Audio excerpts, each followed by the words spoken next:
Well, there you go. Hello, folks. It's Radio FM 88 Australia, and today we switched the hemispheres. So that's me sitting on top, and our friends from the UK are down below. So we could say that we're flat earthers, but no, we're not taking that game. We're actually Radio FM 88, and our co-host Andrena is below me this time on the totem pole, and she's got a really fantastic guest. We've been talking off air, unearthed a very interesting guy who's showing his passion, dreaming the new dream. You don't realize just how many gifts humanity's got. We've just got to allow them to come to the surface. So, Andrena, take it away. Hi, good morning, everybody, and welcome to Dreaming the New Dream, to our old listeners and any new ones that are joining us. Today, we are on the eve of the portal of the 11/11. So today's the 10th of the 11th, and it's also a number 9 day. So you know how I love my numbers. So some completion to be doing today. Anyway, it's my great pleasure, or our great pleasure, to welcome Steve Cloudsong on the show, who I've seen over the years at the Healing Festival, and I've seen him play flute, and I've spoken to him about coming to do some workshops down here because I've been wanting a flute for a long, long time, and I still haven't got one, but it's in the queue somewhere. So Steve came and said hello Sunday, and we had a chat, and so it's great pleasure that he's going to play some flute, he's going to play some handpans, but he's going to share his journey of how he was drawn to the Native American as a young boy. So without further ado, welcome, Steve, and it's lovely to have you on the show. Lovely to be here.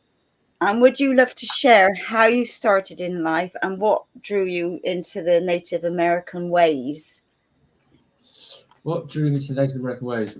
It's all comes from child, really, from watching all the TV and the movies and the Hollywood movies.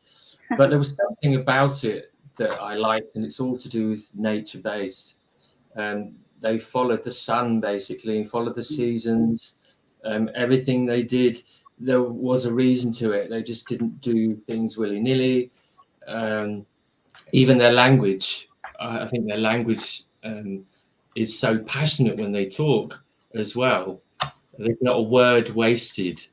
It's one of the phrases I like. I think it was, I don't quote me on this, but it might be Red Cloud that said, white man says lots and says nothing. I really, really like that because I do. I can go off the track and I can talk for England, but their poetical language is amazing. And they made these flutes thousands of years ago. So my interest in the flute came a lot later. I was more interested in learning about all their history, what's happened to them, who's who, what's what. America's such a huge country as well. So I got to know the history quite well. And I'm forever learning about the history. There's so much to learn. And so many dates to remember, so many phrases and things. So I do collect as much as possible the old books to read when you can find them. So from there, years went by. I was sort of off the linear track, as I would call it. You could sort of say I went wayward, as we all do things.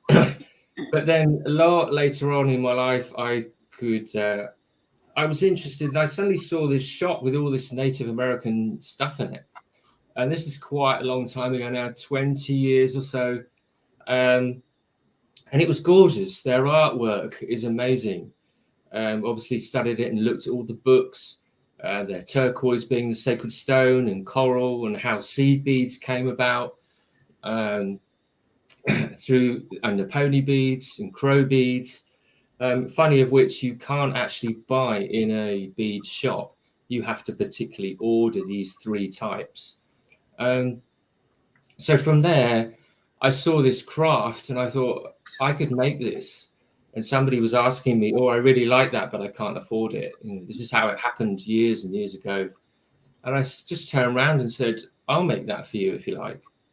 I didn't have a clue, but I just said I'd make it. So I did. And I found myself just naturally making this craft, having the artistic eye for color, and obviously all the visions I've got in my head as well. And it just expanded from there. People were I was giving the craft away because I can. It's mine. I own it. I made it. So I can do whatever I like with it. So I gave it away.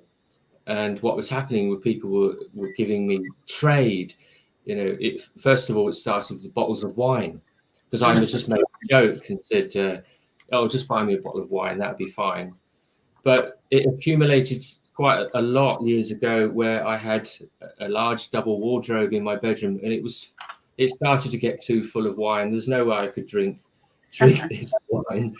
So then time went on, and you get sidetracked, and you move house and things like that, just general life. And then it got to a point where I couldn't accept any more wine. So I just said, well, just get me a pack of dry goods. So I remember coming home from a late shift, and on my front doorstep there was a pack of dry goods, and someone had been shopping, and that was the trade. That was the trade-off of me doing things. I just loved it, and over time, it just got bigger and bigger, really. So I had to give up sort of the day jobs and concentrate on one thing. So I started making. Pardon? They're amazing. They look lovely. I take it that's the one around your neck is one you've made as well. This is one of my first chokers. Yeah, one of the first ones.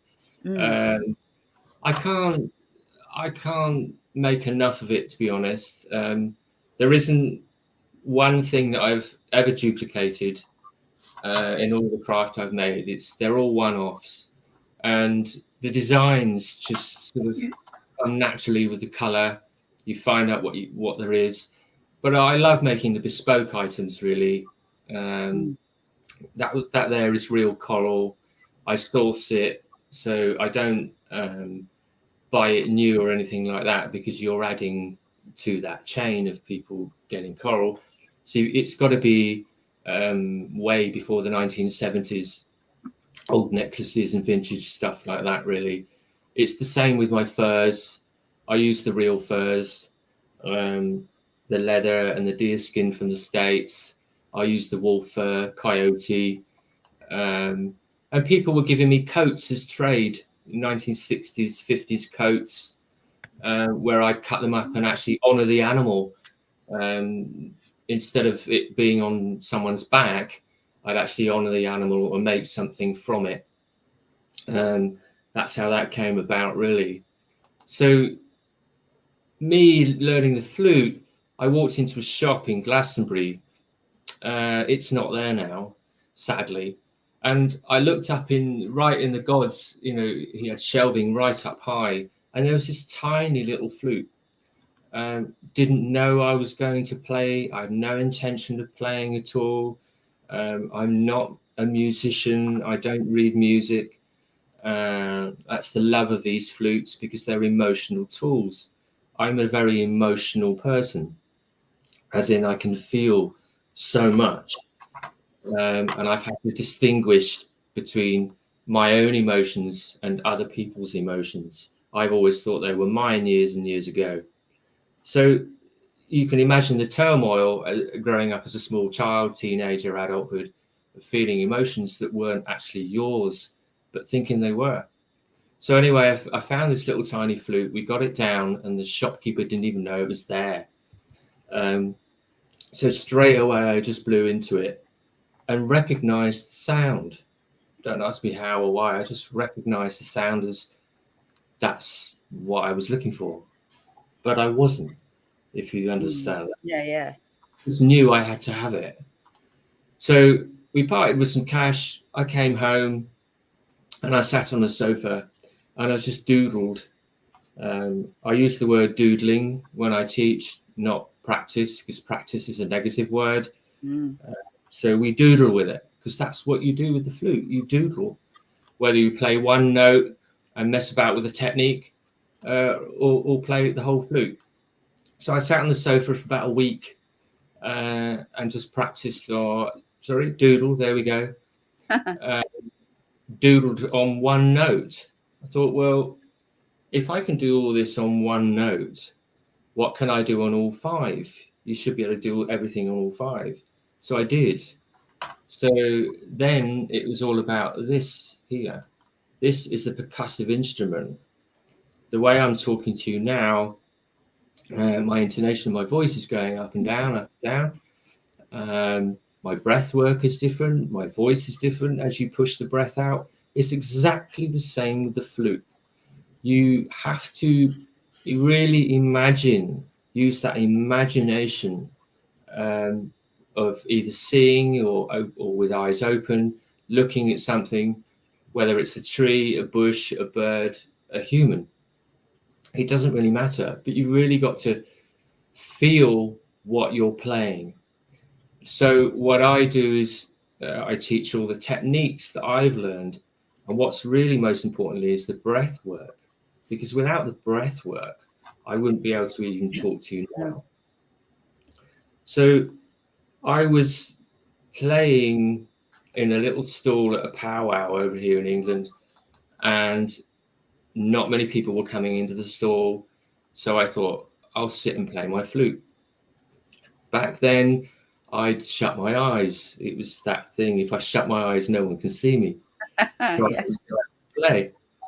Because I haven't set out to do anything of what I do. It's the public that have encouraged me and told me I should be doing this, I should be doing that. So I was playing this little flute, and people then were starting to come into the stall, and then I'd open my eyes and there was people sitting on the floor, and then I shut my eyes again thinking, oh dear me, what's going on here? And then more and more people were coming in, to the point where my tent that I had was full up and people at the back were standing up. But there was one particular gentleman I remember, he was ever so tall, and he was looking over the crowd and watching what was going on.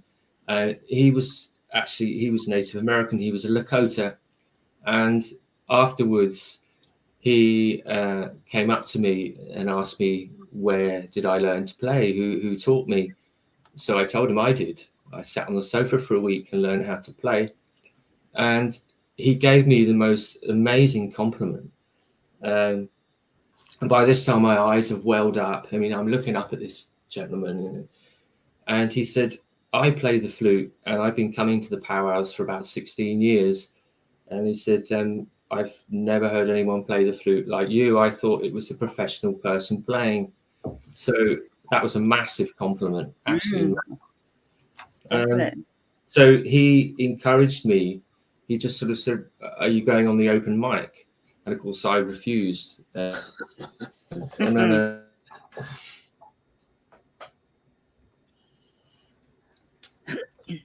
Is he just frozen, is he? Looks like it. Yeah. He'd already put my name down to play in the evening, unbeknown to me. I was telling a few friends, I've been asked to go on the open mic. And they encouraged me, really. You should, your music is so soulful. So I then sort of jumped in the deep end and said, okay, I'll do it. And what I experienced for the first time was something incredible, absolutely incredible. I had to sit down because my legs were really, really shaking. There was about 300 people in the audience in this barn. And I picked up this flute, and as soon as I played one note, I could hear a pin drop. This is the flute I actually was playing. And this has now become my healing flute because of the things that it does and things I can make it do. So I was playing this tune, and then I stopped, and everyone started clapping, and it nearly knocked me off my seat. It was almost, I could just feel this immense power on my chest, as if somebody was just literally pulling my chair backwards and I was going to fall off my chair. So I was really lucky that I was sitting down and not standing up, because my knees were doing this, you know. So I didn't know what to do. And the first thing he said was, I looked at the other guys doing the sound and I said, have I got time for another one? And I asked the audience, do you want another one? And they all said yes. So they encouraged me to pick up another flute, and I played 2 songs. But afterwards, this guy came up to me, and he was quite forceful in the way. It was a lovely compliment again. And by the time he'd finished what he said, and I'll tell you in a minute, I was in full flow. I'd just come off from the chair playing his emotional tools. I was in full flow, because what he said to me, he pointed to my chest, to my heart, and said, don't let anyone tell you you're not Native American. He says, your heart is Native American. And I'll never forget it. And I can actually picture it now in my head when he was doing it. I was speechless, absolutely speechless. I just said, thank you very much. And he said, I want to see a CD out of you by next year. And with that, I just sort of scoffed and laughed, really. But he was definitely serious. He was so serious about it. He said, people are going to want to take you home. He said, they can't take you home. So I'd like to see a CD out of you by next year. So again, he gave me that encouragement. Me ever thinking that I'd go into a music studio and play this music, this lovely music, was never on my mind. It's amazing where life can take you once you're on your linear path, once you've come back to that path that is set out for you and has things along the way for you to accept if you wish to. But it's all about manifesting as well, but that's another thing I can talk about. So I set out and I did my first CD, and it was called The Calling. I didn't realize at the time what that word actually meant. I didn't really think about it. It was just a calling for me to the flute, but it was so apt. So I went back the following year and I gave him this CD, and he was really good on you. Yeah, it was really good. And you don't tend to listen to your own music because you can play it. But I have listened to that first one, I think recently, because I've been sorting out my music, and it's incredible where it takes you visually in your head. I can remember every track as if it was yesterday when I hear the music. I couldn't do it now, but when I hear the music. So that's how I became a flute player. How I became to teach it was, I was in a shop in Glastonbury. Can I name the shop? Yeah, of course. It's the biggest shop in Glastonbury. It's Yin Yang. Yin Yang. And they helped me in a way where I went in and I was selling the CDs there. So I would sit on the steps as you go up to the therapy rooms, and I just sit and play the flute in my little microphone, and it would bring people in. So instead of her having a CD being played over the shop of someone else's flute music, she had live music. And what was happening is people were coming in and sitting on the floor by the steps, and it was sort of coming out towards the front door, and it was getting a bit too much, really. But again, it just brought people in. And I suppose it's like a fire, isn't it? That as soon as you see a fire and those flames, flickering, you're drawn to it, you're pulled to it. So it was one day she came up to me and she said, how would you like to teach it? Again, I was, what? Yeah, if you think you could get some people. And so she told me how much, and I sort of went, gulp, really? And then within the next 48 hours, she'd got me 4 lessons, from the tourist people coming in and wanting to buy a flute. And there was somebody there that would teach them how to play. Because it is, I would say, it is easy to play. It depends how complicated you want to make it. Whether you play just flat notes, you've still got that auditory sound. So when you play these, everyone is drawn to them, but being able to just breathe down it and hear that soft, haunting sound, but you're the one that's actually playing it, and you've got the breath control going on, which is, again, meditative if you've done breath work. So you're playing it and you've got the breath work and you're hearing it. It can't do anything but relax you. It can't do anything that completely, the vibrational sound over it, relax your whole body when you play. So when you play to someone, it's even more powerful. So I will connect with that person in an energy sense, in what they're vibrating, because we're all vibrating, whatever it is.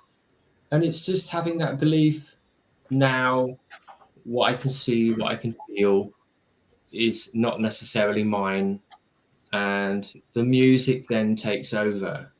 So I'll have a format in my head of how I'm going to break down any vibration that's there, so my music can weave in to them. And then flute will then play them. Because I know how to, I will change the different sounds with the technique, designating the feeling from them. So it becomes then one-to-one, very personal for them. And I can change their feeling as well. I can actually change it if they're there long enough. The same with the handpans. I can change that vibration. I can knock it out, out of kilter. If something's just hovering around people for such a long time, I can knock it out and get rid of it. People have said to me that they feel different afterwards, or even the next day. You'll go to sleep and your subconscious brain will be hearing this music and the notes from the handpan and work out things in your head through the day.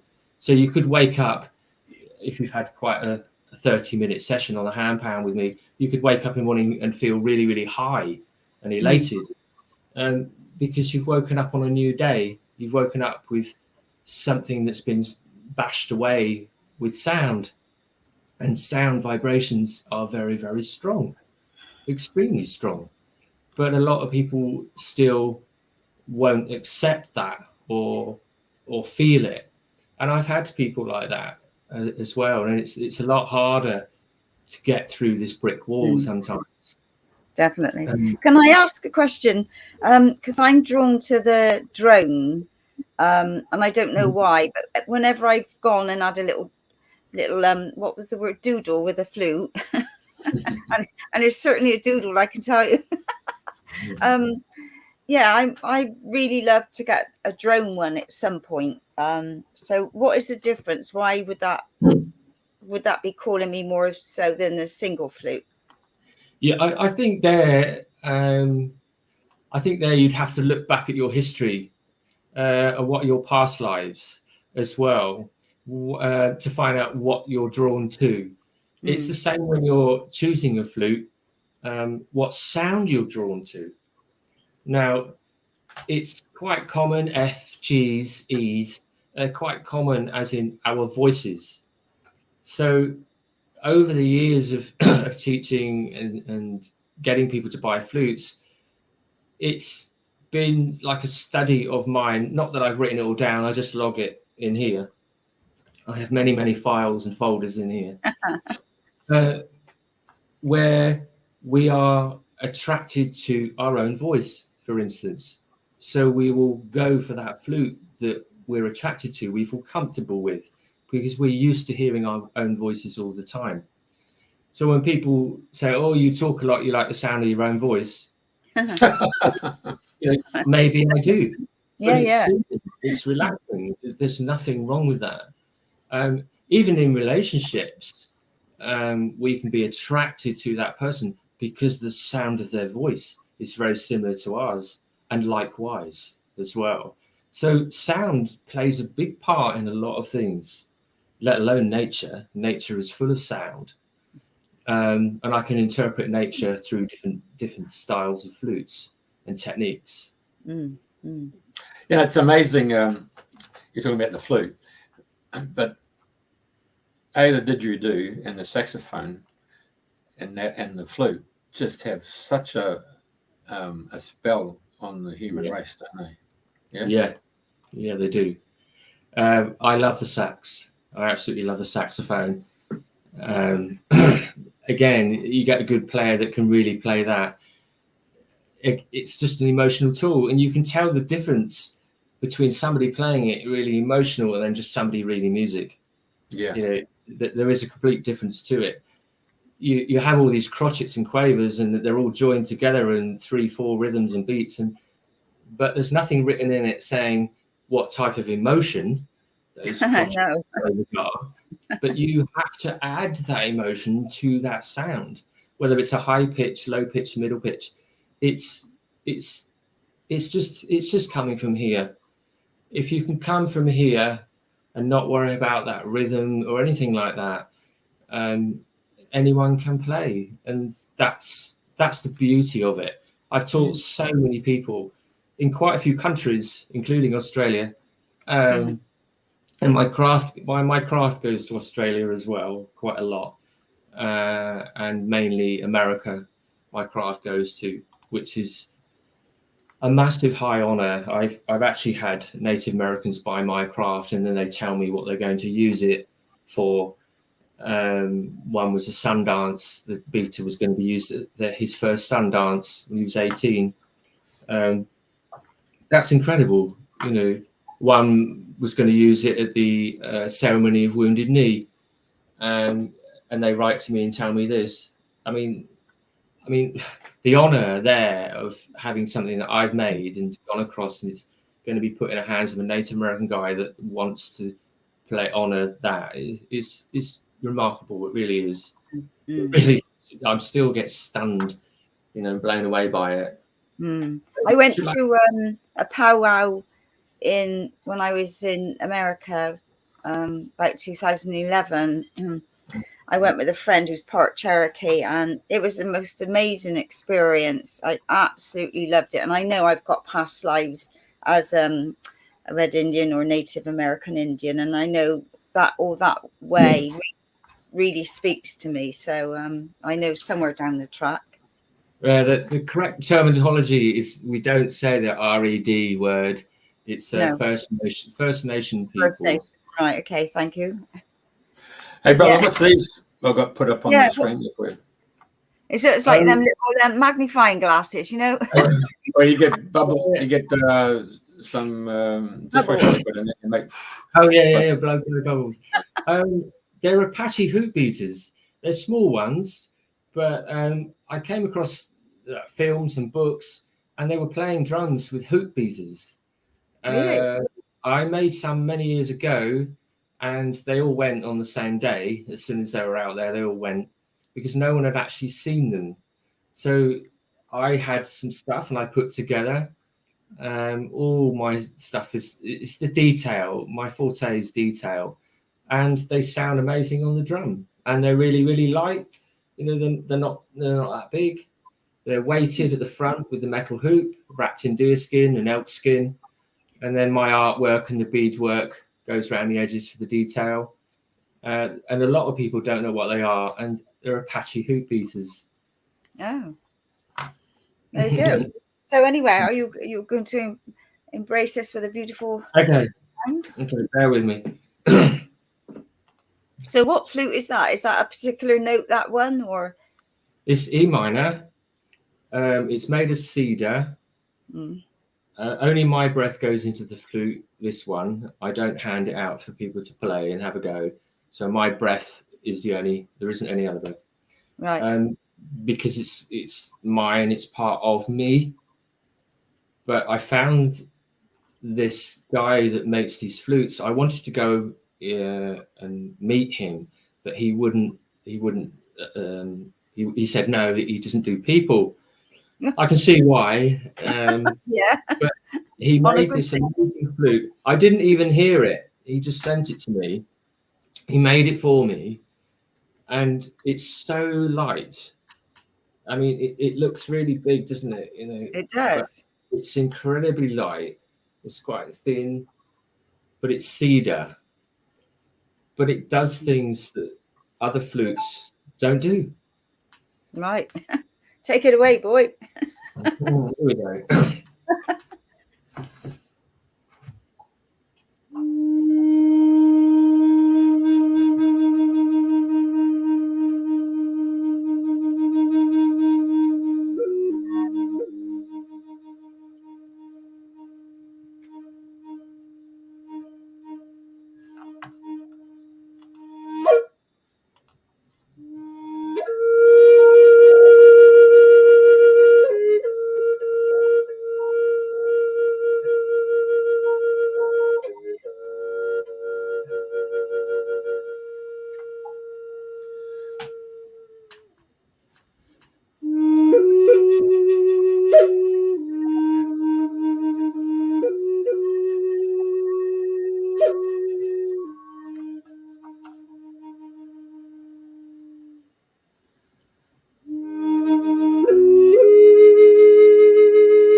Oh, magic. I could feel straight away as the flute was going, I could feel shivers and tingles going right through my body. But like you, I'm sensitive to energies, and I could just really feel that. That was beautiful. I was, yeah. I think my eyes are a bit wet there. No, that was lovely. Thank you. Oh, right. Off air, we're discussing how you came with the name Cloudsong. Oh yeah, that's a lovely story to share. Mm. Yeah, it's, as I said, I doodled away for a week, roughly a week on the sofa, and getting to know all the techniques, getting to know what this was about as well. This is an amazing percussive instrument. And slowly but surely, I was coming up with riffs and patterns and number patterns on the flute. For me, it is about numbers. And slowly but surely, the music that I was playing was getting longer and longer and longer and longer, to the point where I was playing 2 or 3 minutes at a time, just experimenting with the sound and breath work. And I had my eyes shut, even though I was in the room on my own. I still had my eyes shut, visualizing, of course, because when you shut your eyes, you then gain 85% of all your senses by shutting your eyes. So that I did. And then I could hear this amazing, haunting, melodic sound, and not realizing it was me.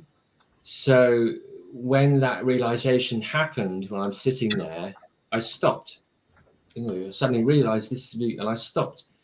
And the first thing that came out of my mouth was oh my God, that sounded like a Cloudsong. Bang. Really? That was it. And from there, I just said, that's my name. Cloudsong, that's my name. And it just stuck ever since.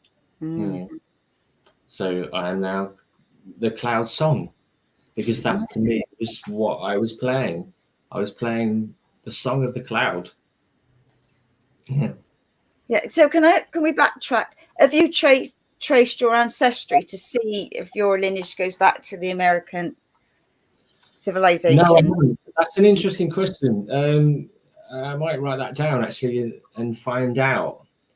I know a few years ago, I do look like somebody. A few years ago, I'd had some Reiki. I'd never had that before at all. I didn't really understand it. Again, it is vibrational for that person, but for me, I'm emitting it all the time. So it's my radar's going out all the time, and then I'll get some emotions back from it. Whatever, I can pass people in the street and I can feel that. So when I had this Reiki with this lady, she gave me crystal Reiki. So she put all these crystals around me on the bed and gave me this Reiki. And it was the only thing I can describe it to, I suppose. I went on a visual trip, and it wasn't very nice at the time. I can't really remember if anything I was going through emotional at the time, or it's probably about 5 years ago, and I drifted off. I can very easily drift off and just fly and go here, there, and everywhere.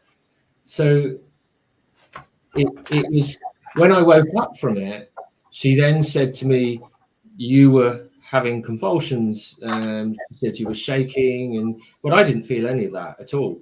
I thought I was just asleep. So, but the visions that I had, the beginning of the vision I had wasn't very pleasant.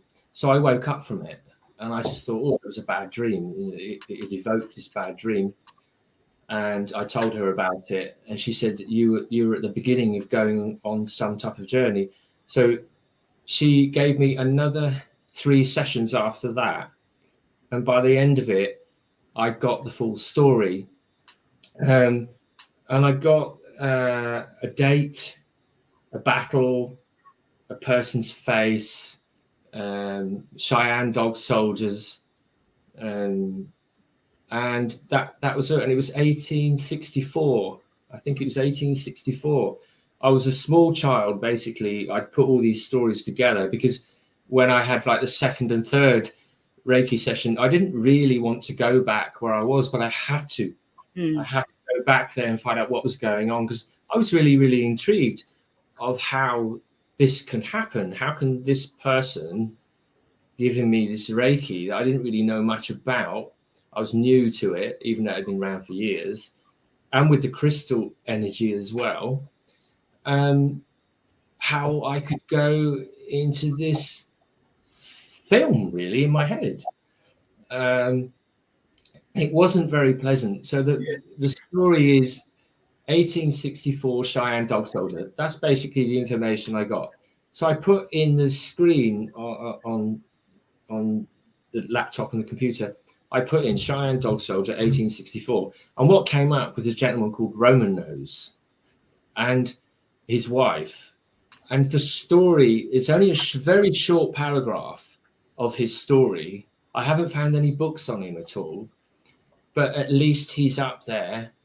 And his story was exactly what my visions were.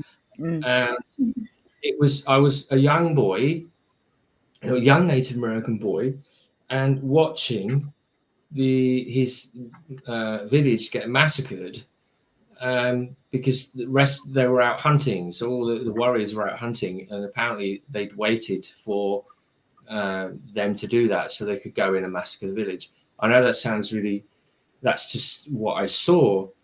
But then there was this massive horse coming up to me, and all of a sudden I'd switched from being a small child looking up at this great big horse with a Native American guy on it, thinking he's going to run me over in a horse. to being on the horse, looking down at the child. And that was very odd. That was extremely odd. But I felt everything, absolutely everything, as if I was really there. So my imagination and subconscious had taken me really deep into it. It wasn't nice. And he went on the rampage, basically. He did what he set out to do. And the things that I did while I was asleep weren't pleasant at all. It was quite horrific. I did things that were very nasty. I'm not even gonna put the words out there. Just use your own imagination. So that's when I woke up from that fourth one. I was crying, I was sweating, and she said she'd never done anything like it, where my body was actually, shaking and bouncing up and down and twitching, and because I was basically in battle. I'd gone in battle, and so I looked it all up, and his name is Roman Nose. And when you look at him, another 15 years on, I'll probably look like him. He's got all the creases where the creases are, and not to be funny, I mean that is a Roman nose, isn't it? It's like so that's your email address, yeah? Pardon? That's your email address, Roman Nose. That's right, yeah. So I call on him when I play the flute in public. I call on him a lot, and he helps me play the flute. And I was told that it's his way of putting the wrongs that he did. So I call on him basically as support, especially if you're going to go on stage or anything like that, because I didn't set out to go on stage, and it's the most scary thing you can possibly do.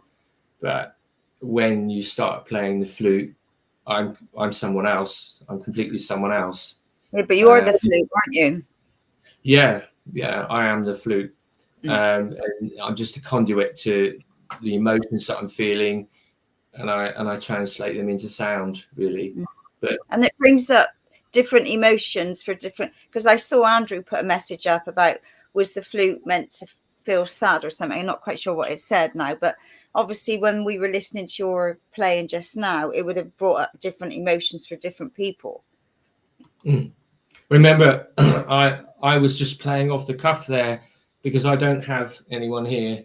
I don't have any other emotions in here, in the room. But different key flutes will promote different emotions, and I will change the key accordingly if I'm actually doing a one-to-one with anybody. But I don't go out and profess to do that. It just happens.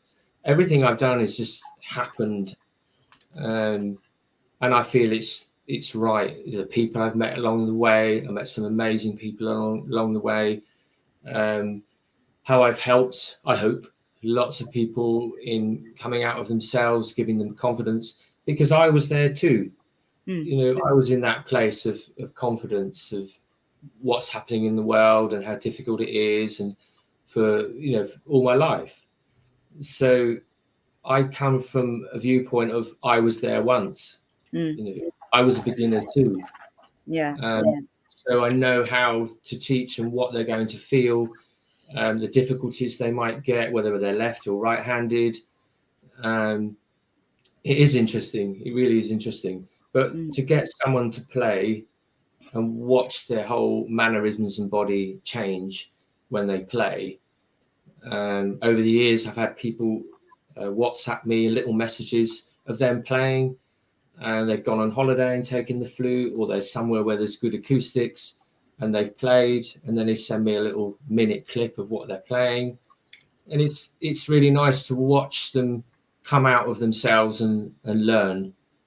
So yeah, I can't stress enough the beauty of these flutes. So are you going to give us a little oodle of doodles on that one? You can. This is a D flute. Right. Okay, before you go any further, he years ago we had a guy called Dave Phillips, and he's Australia's #1 engram teacher, philosopher, mentor. And engrams is really interesting about the study of humanity and the 9 different aspects. And when we're talking about, you just mentioned about you do it one-on-one. And listening to David, he was saying one-on-one, but then he took it to another level, and that's why I wanted to bring the subject up with yourself. I said, excuse me, what's the engram for Australia? And he said it's a 6, which is got plan B. I say plan A, plan B, plan C, and they don't take too kindly to authority and the long-term strategic thinkers. I said, okay, what's America? Oh, 3, all show, no substance. Now, what point I'm making here is it possible now that you're playing, you said you haven't got anyone in the room, but you actually are playing, and is it possible that you can actually find the note for each country? Because when you look on the ECG or ERG, whatever, when the person's on the heart monitor and they go do do do do do do, sometimes it just looks like when a conductor with a baton is doing his things like this, and he goes a peak and he drops and he goes back. And when you start looking, if you have a cutaway version of a country, like for example, if you look at Australia and you come across from the Tasman Sea and then you go across flat and then you go up on the plateau and then you come down and flat and then you go boom, boom, and you're off. And you go to New Zealand, you come straight in, up, boom, down. And you look at your UK and you come in from the east coast and you come across, you hit the Pennines and then you drop down, you're off again. So a little quick stroke. Now I'm just wondering if that represents a key, A, B, C, D, E, F, G, sharp or flat. And I just wondered, is there a potential that when you're playing to the audience, you're actually playing to the harmonic tone of that country? That makes sense? I couldn't actually say that about that country, but that makes perfect sense to people resonating their energy, their vibration in that way, where I could possibly see it or feel it. Yeah, I can see what you mean, but I don't know. I don't know about that. I've never actually thought about that. That's something I will think about. Because we had a guy. The idea is you have to send me up in space, really, with my flute. Then I could look in the countries and then choose a flute for that particular country. You know. Well, I was told years ago that every country was a classroom, and that's why there's a different frequency and different harmonic tone. You know, so even though we're on 4/4 common time and we're on a different bloody harmonic tone as to what we should be on, I've just thrown it out there. That's all. Well, you're talking about frequencies. This flute here, the lady who makes these flutes, red kite flutes, this little block here is the key, because this is how they work. The air comes into this chamber, up the first hole, underneath that block that compresses the sound and the air, and over the second hole, just like you would a bottle. But with this little block, with those bits here, from a 440 megahertz flute, it's now a 432. Just by putting that on it, it's changed into a 432 megahertz. So it's a lot softer to the ears instead of the 440 resonating in the brain, which is a lot harsher. You need to listen to quite a few of them to be able to go, that's a 432, because you'll hear it on the ears as a lot softer. And I'll demonstrate with this one. Let's see. I know what I'll do. I've got a gorgeous white orchid in front of me with amazing, great big green leaves. It's been flowering for months and months and months. So I'm going to play to that. Lovely.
Lovely.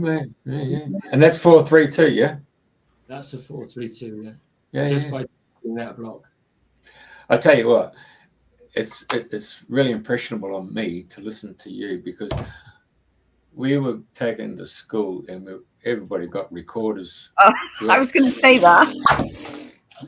It does you to death, doesn't it? Recorders.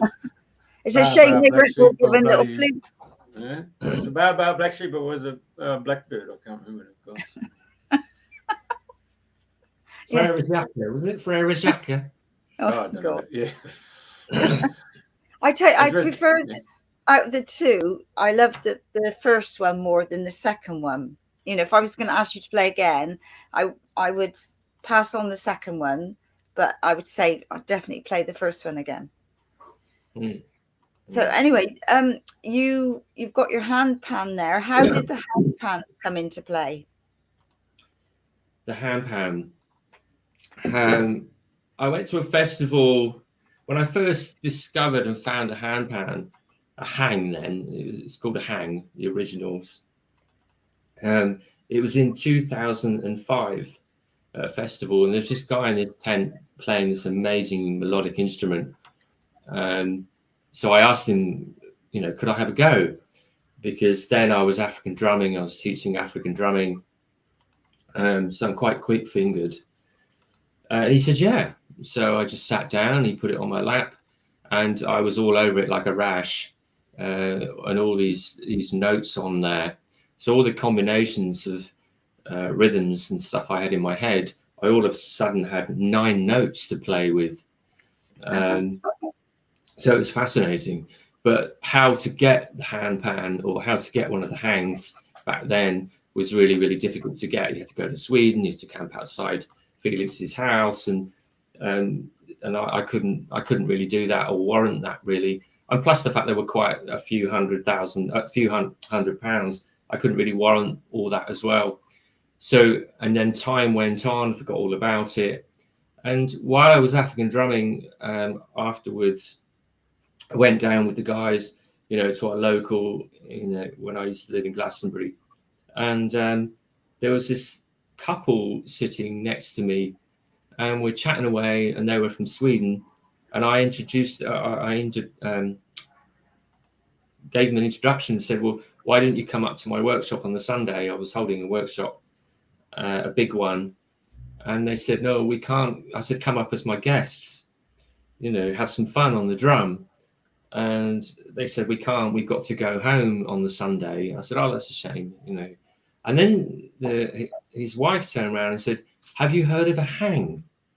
So my jaw dropped and I thought, yes, I have heard of one. I said, I can't afford one. I said, you know, I know exactly what they are. And she said, I've got one, she said, and I just can't get on with it. And it's just sat in our basement. I was gobsmacked at this, you know. She said, we're having some decorating work and blah, blah, blah. And it's just sat in the basement. She said, we come to Glastonbury every year for 2 weeks for the last 9 years. She said, I think the hang belongs to you.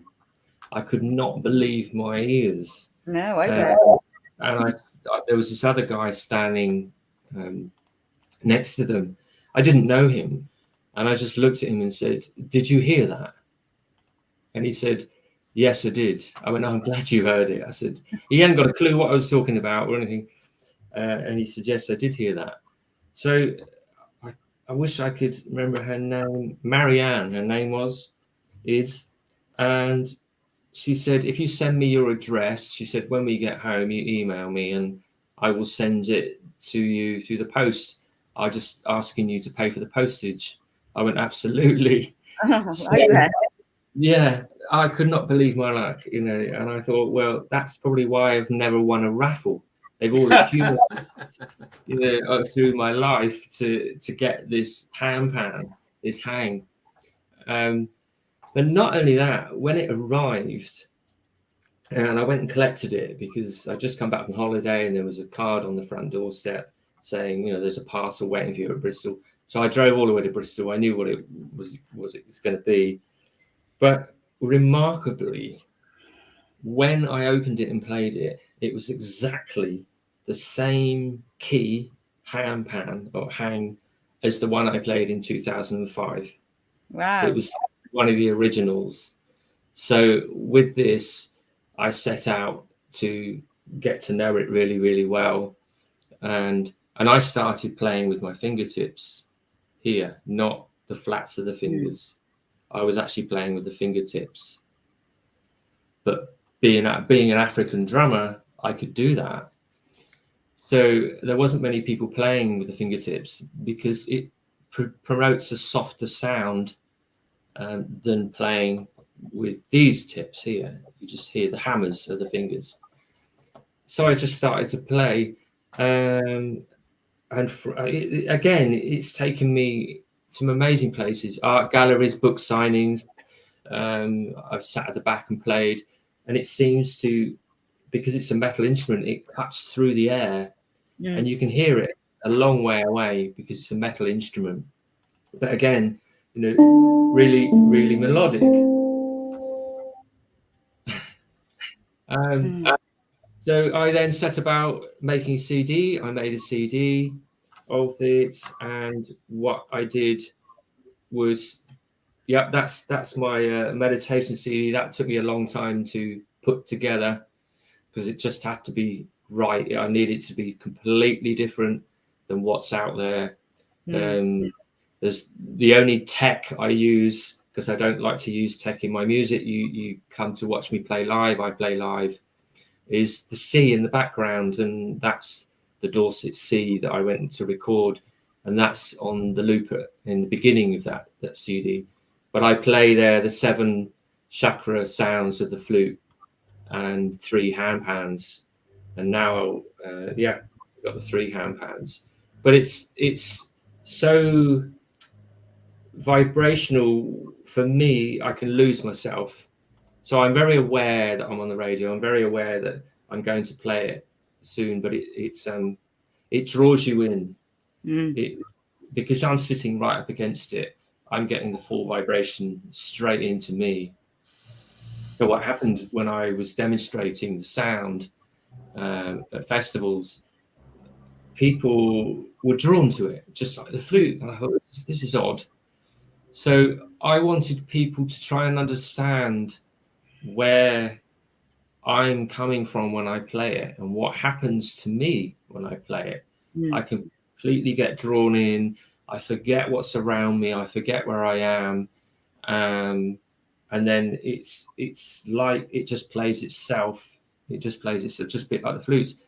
So again, it's that emotional sound. It's that emotion within me that comes out through my hands, really. So how it happened was, I thought, how can I get this across to people? Or can they feel what I'm feeling? Is it taking people where I'm going with it? Because it's so ethereal. It's just, I'm off. I'm just completely off.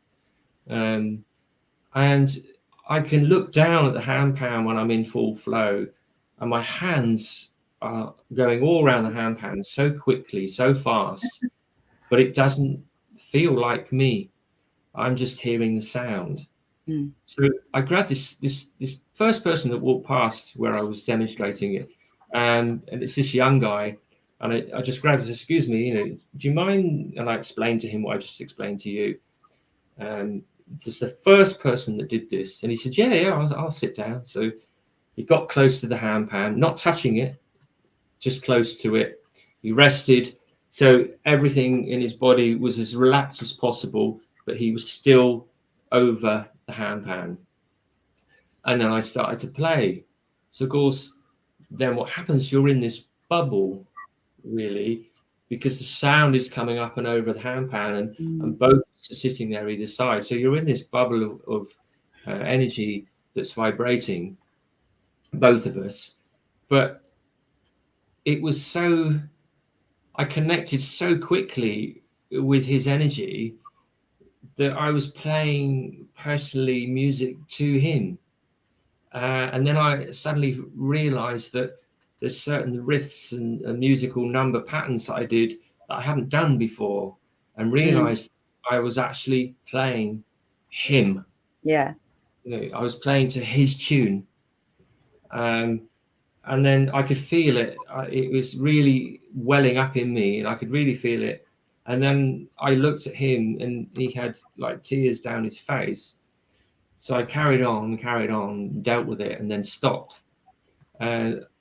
We sort of sat up, and I said, well, how was that? Tell me what you feel. And he just went, wow.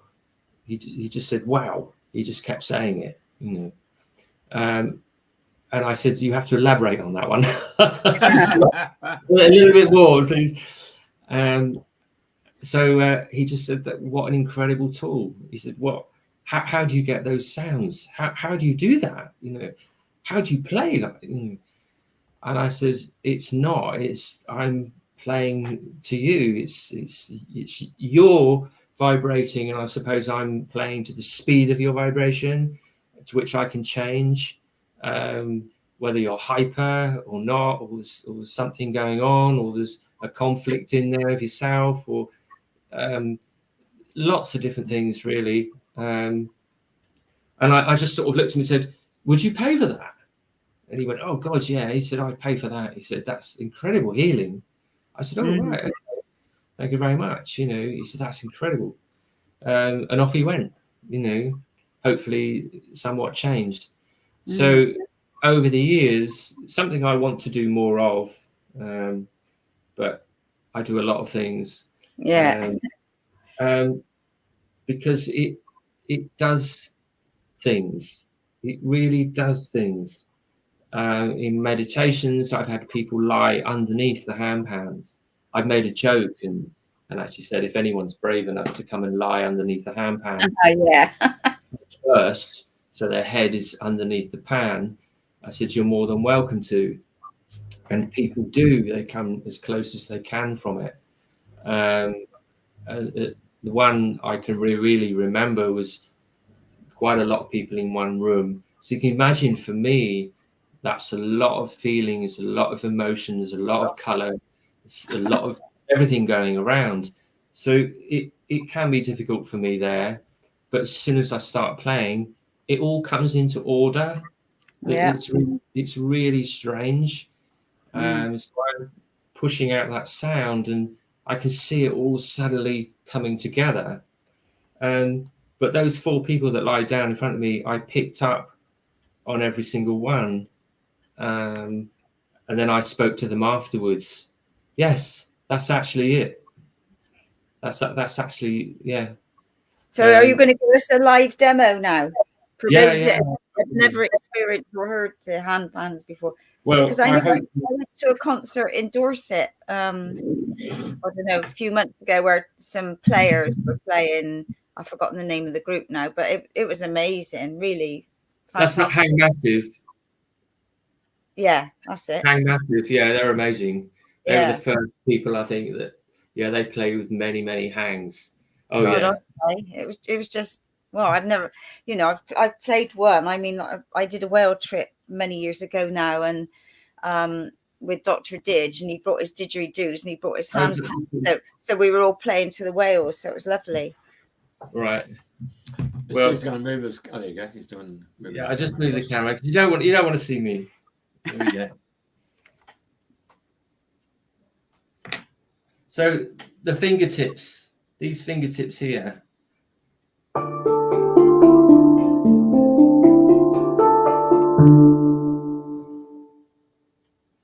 These are the flats of the fingers. I hope you can hear the difference in the sound. As I said, I've not done this before on here, so.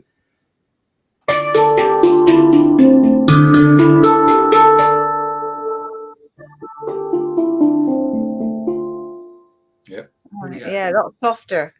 Yeah. Here we go.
speed up the sound, you speed up the rhythm, you're then getting into the theta side of the brain, the beta side of the brain.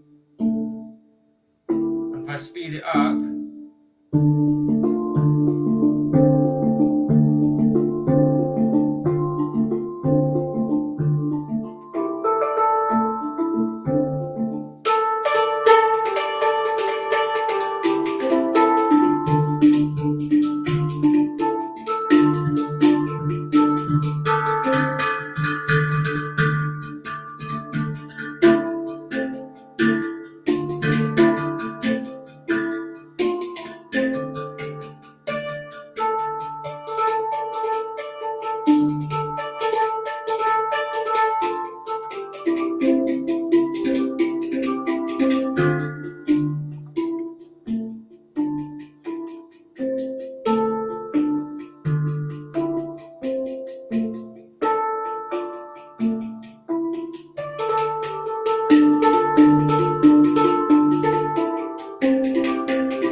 Wow.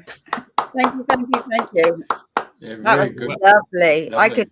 I could feel all sorts happening, especially when you speed it up. I could feel all sorts happening then. ooh, I just sort of gave you a quick rendition of the different sounds and the different speeds and rhythms and the techniques that you can use. There's so much on it, from the chords, from the how you touch it. Put the camera back onto the hung while you're talking about that. Yeah. Okay, so which are the you've chords? got the chords here, two at once. Then you've got the finger flats of the fingers that change the sound. And I can hit it really, just touch it really gently. Can you hear that? Yeah.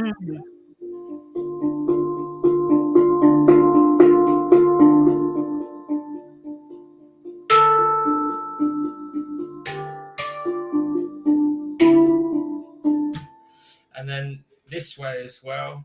So your wrists are doing this way. There's two together, but the power of the finger of the thumb has to be equal. So you hear both notes.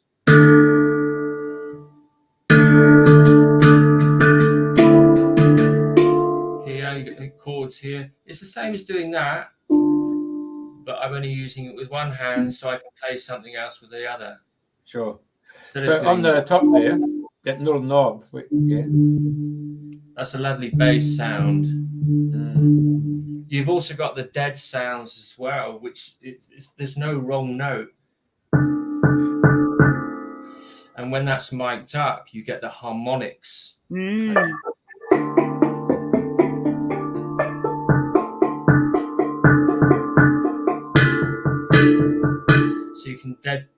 notes as well. It's actually I get people to have a go and touch it and have a go because it's all about the power of the up. So I'm not hitting it. I'm not coming down on the instrument because this is my stick. This here is my beater. By moving the stick, the beater moves. So it might look as though I'm doing this, but I wear my wrists out by doing that. So I'm actually doing this.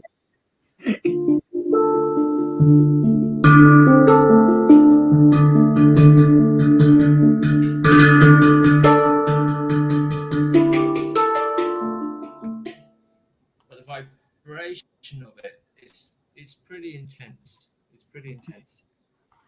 And when you get so those chords, sorry, go back onto those chords again. So they're all are they all drilled out at different it's circumferences, like the flute? Yes, they are. Yeah. I play around it. Some people play in the middle, but there's a tiny one over there. But when you've got your eyes shut, I can play it with my eyes shut now. So that is phenomenal when you get that vibration. For me, I'm off, and it's the reason I deliberately didn't get into anything. I was just giving a rendition of the sounds and the technique, and because it pulls you in. I can feel it already. I can still feel the remnants of what I just played in here, and it really does pull you in. It's I love it as much as my flutes. I couldn't tell you which one I prefer, to be honest. No, I bet. They're like your children. You can bring the camera back on your face now. I got to the point where I started to play.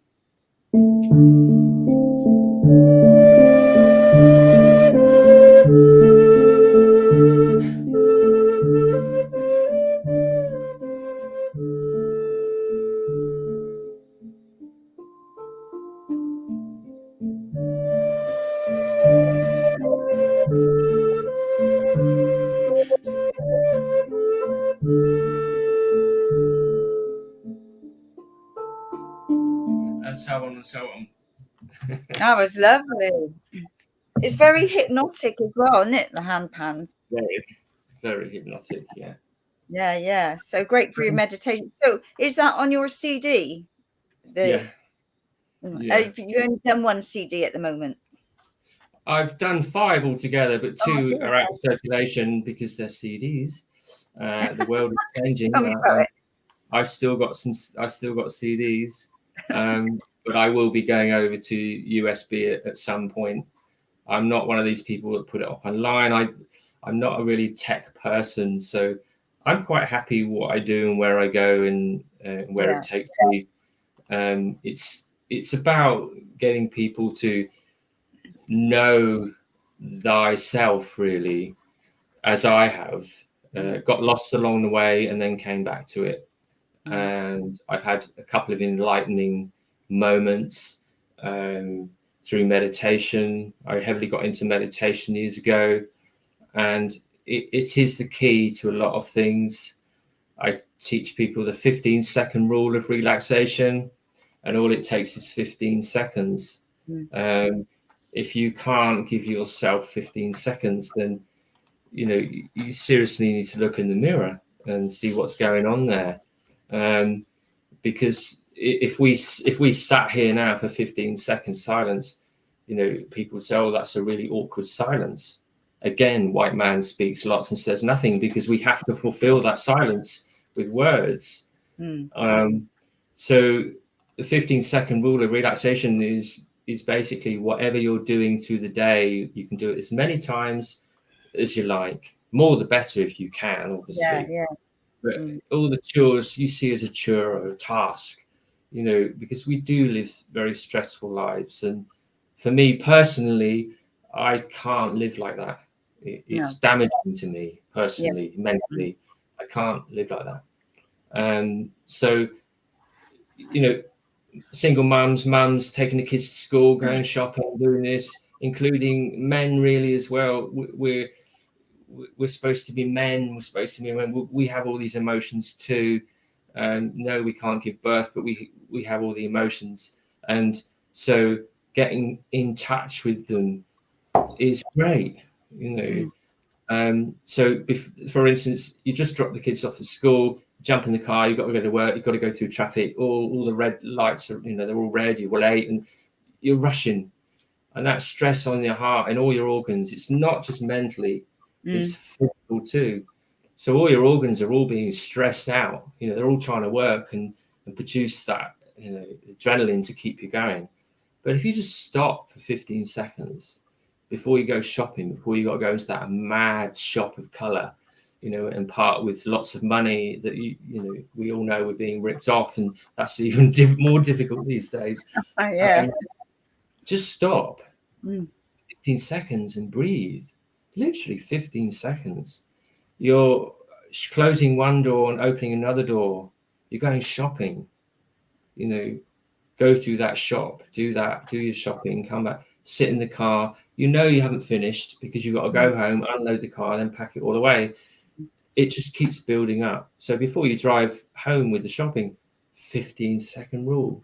Just stop. I've been putting that into practice, like you said, and I was saying to my sister about it, and it's like I've even put little notes now, 15 seconds, because you go from one thing straight into the other, and I just realized how automatic it is. So I have now been pausing, and like before the show, I thought, right, do me 15 seconds, and so it's a good exercise. It's well worth trying, and it makes you realize how you go from one thing to the other. You don't pause for breath. So thank you for sharing that. So it does help, because just like you were saying earlier about the heart monitors and ECGs, bumping away like this, and through stress, all of a sudden they're getting faster and faster. And well, through the day, it's like climbing a tree.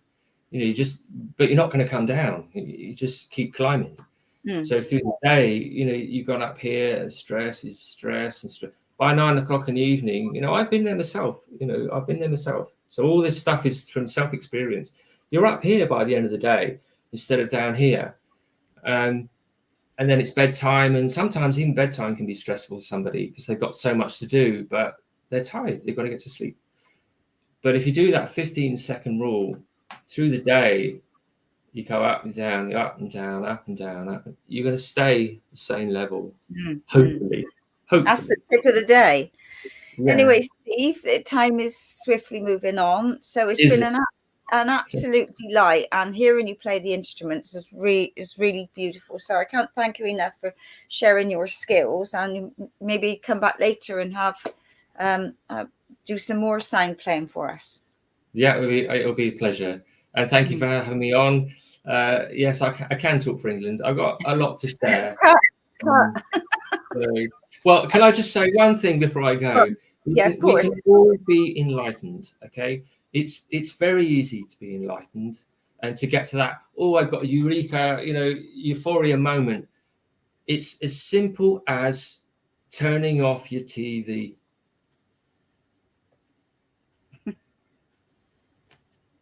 That's it. Just turn off your TV and watch your world change, because you have to make it change. Instead of, I'm going to watch that, I'm just going to sit in front of the TV and turn it off. Start feeling what happens within you. Start feeling, I could do that, or I could do that, or I could do that. Don't think of, that job needs to be done and that job needs to be done. Yeah. Take it inward. What can I do for me? I'm going to read that book, or I'm going to sit for 15 seconds, actually, because I've got time instead of the TV being on. It's enlightening. But just by not having a TV, I haven't had a TV for many, many years.